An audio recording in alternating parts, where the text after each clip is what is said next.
Let's talk about how Linux handles storage devices. The first thing we're going to take a look at is a special directory on the Linux system called /dev.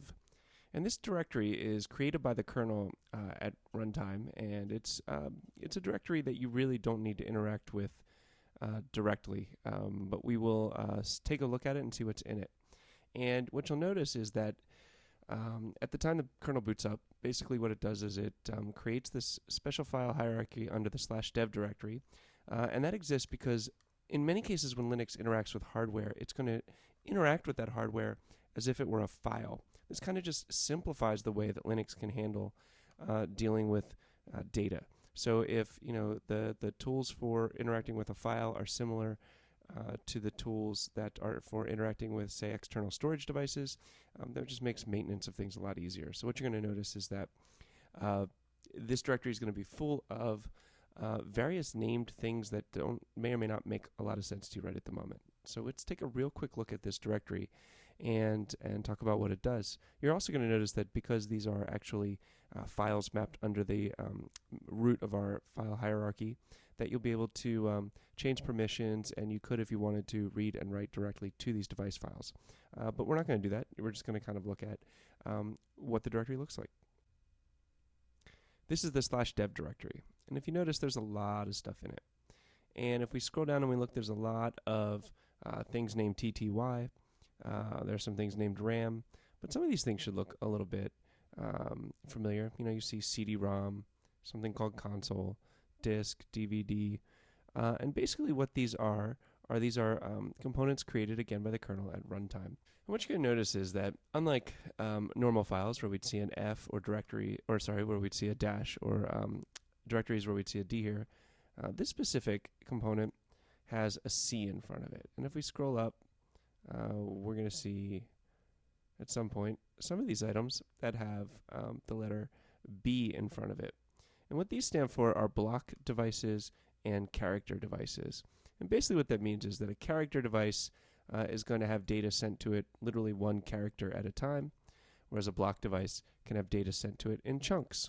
And you'll notice in this case that the CD-ROM on my system, there's this thing called SR0. Notice also that there's another block device up here that's in the disk group, and it is named SDA1.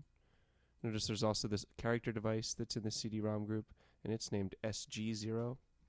And really what's important is these names, and specifically we'll look at the SDA1, 2, and 5, these are the names that each device on your computer is given by the Linux system at the lowest level.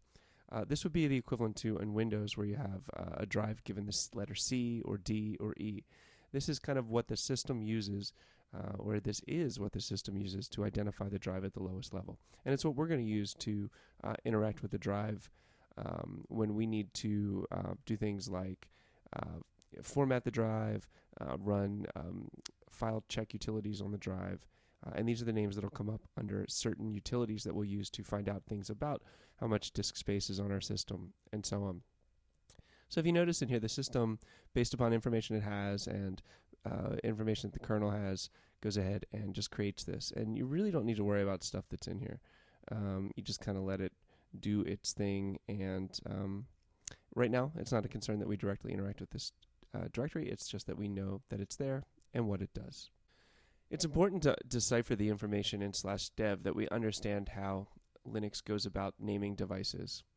And one of the things that's pretty important to understand is that modern Linux systems are still using the underlying SCSI device drivers as the basis for their interactions with USB and serial ATA devices. So they're going to use the naming convention listed at the top that was originally set up for SCSI devices. If you don't know what SCSI devices are, that's fine. Don't worry about it.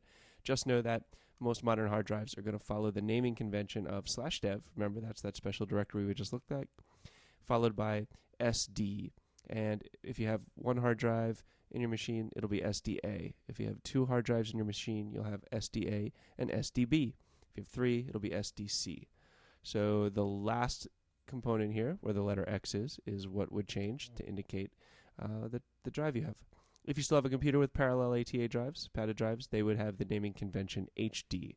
but since most modern devices use serial ATA, most of your drives are probably going to look like SDA, SDB. If you have a drive that has multiple partitions on it, that partition is going to have a number behind it. So if you have one drive with two partitions, in this case, you notice that there's SDA, that indicates my first drive in my machine, and the 2 here indicates the second partition of that drive. Let's jump to the command line to take a peek at what this system has available to it. And one of the ways that we can probe our system to see what is available to us is a command called fdisk. And I'm going to use the command fdisk-l. And what fdisk will do is just list all of the drives on my system for me. And so what you'll notice is I get a lot of low-level detailed information about my hard drives. But down here you'll notice that it tells me all of the specific devices that I have on my machine. And this is Ubuntu 12 LTS running on a VirtualBox virtual machine. So what you'll notice is in my dev directory I have a device called SDA because I have one virtual hard drive, but that hard drive has multiple partitions. So I have partitions 1, 2, and 5.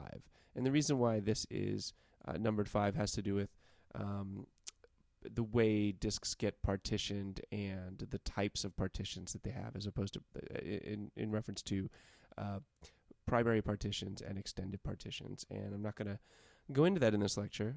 If that's something that you're interested in, you can definitely do more reading on that. But in this case, I'm going to go ahead and jump back and talk a little bit more about how we can now get some more information about these items. Notice though, real quick, that it does give you information about how big these components are. It gives you information about the type of file system that it is, and it gives you some information, it's special IDs that indicate kind of like what the purpose of that specific partition of the device, or that specific partition, is utilized for. We just looked at the fdisk command, and so not only does fdisk allow you to get information about the disks on your system, it also lets you perform low-level operations on your disk.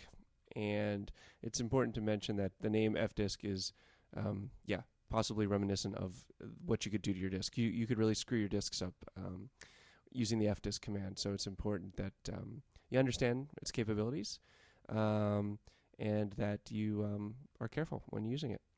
And so in this case, if we wanted to find out some more information about ourselves, we could jump into interactive mode to see what fdisk is capable of doing.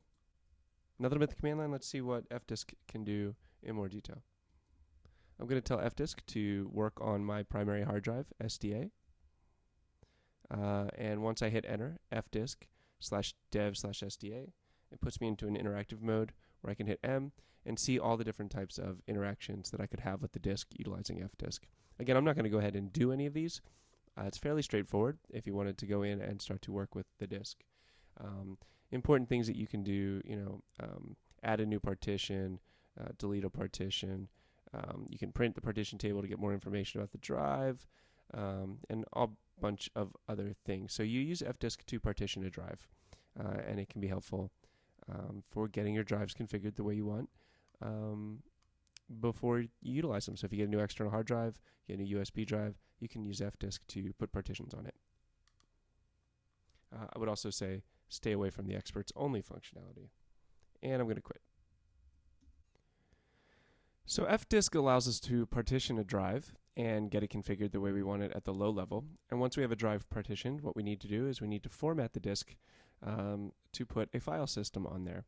And the command we use to do this in Linux is called mkfs. And the mkfs command is really just a front end to a bunch of scripts with names like .ext2, ext3, basically scripts that align with the various types of available file systems that we can format a disk with under Linux. It's important to note that when you're formatting a file system, the kernel also has the capability to read that file system that you're developing. So in a previous lecture I talked about kernel modules. It's just valuable that the kernel is going to need to understand how to interact with that file system. And in Linux, the default file system is the ext file system, which is, as of the recording of this lecture, at version 4. But you can also format drives in the Microsoft FAT format. as well. One of the things that's important to note is that Linux only supports read-only for the NTFS file system. It's only experimental write access to that file system. So usually when you configure a system, you want to try to stay true to the Linux file systems, and if you need to use a Microsoft compatibility layer, stick with FAT. So let's take a quick look at the man page of this command on the command line. So mkfs, pretty straightforward. The most obvious component that we're going to use is -t to list the type of file system that we want, followed by the device, which is the raw device, like dev/sda or sda1. You would give the name of the device as well as the partition that you wanted to format. And the reason why we're taking a look at the mkfs file system is you will notice that, again, mkfs is really a front end to a number of scripts that understand how to get a disk set up for a specific file system. So in this case, you'll notice vfat is the Microsoft format, as well as there's an MS-DOS format. So if I wanted to go ahead and format a drive, and I don't have a drive attached to this machine, but we could imagine that I have a drive at SDB.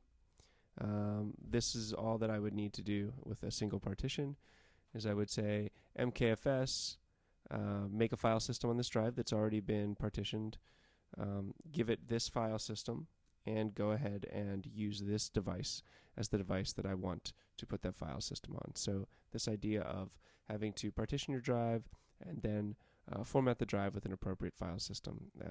And the two tools you'd use are fdisk and mkfs. To round out the lecture, let's talk a little bit about what you can do if a file system goes bad.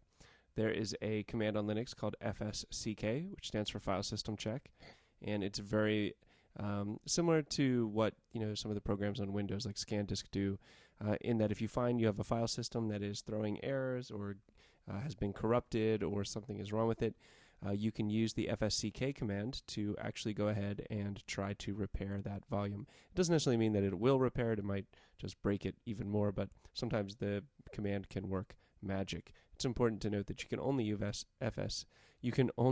fsck on drives that are not mounted to the system. And again, you would just do fsck space /dev/sd, whatever your drive is. So fsck is a really powerful command. It's important that you would read more, but know that that utility exists, and that's what it does. A couple of other things that are helpful when working with drives once you start using them regularly is to know how much free disk space is available on each of your drives, and also a summary of disk usage available for given aspects of your drive. So there are a couple commands. df allows you to see how much space is available, and du allows you to get a little bit more of information about the usage of, say, like an entire folder as opposed to an entire disk. So we can take a peek at these items on the command line. The first command to take a look at is the disk free command. If I do df, it shows me all of the file systems available on my system, and you'll note that the file system mounted as my root file system lists in 1K blocks the total number of available space. I'm a big fan, though, of reading things like a human. So if I do df-h, notice that it shows me all of this information in gigabytes, -h being the human option. So this gives you information about all of the available system, about all of the mounted drives on your system, how much space you've used, and how much is available. The other thing you can do, I'm going to cd into my home directory, and if I wanted to find out how much disk space my home directory was using, there's the du command, which gives disk usage, and basically it'll count up how much space a certain directory is using. So if I want to know how much space the current directory is taking up, and then that will recursively search all directories beneath it, I can use du-sh, and you will notice that my home directory is using 60 megabytes, and I will use tilde there just to show that I am in my home directory. So you'll note that I can do this for any directory that I have read privileges to. If you try to do this for, say, the root directory, you'll get some read permission errors, but you can use both of these commands to find out when it's time to buy a new drive or delete some files.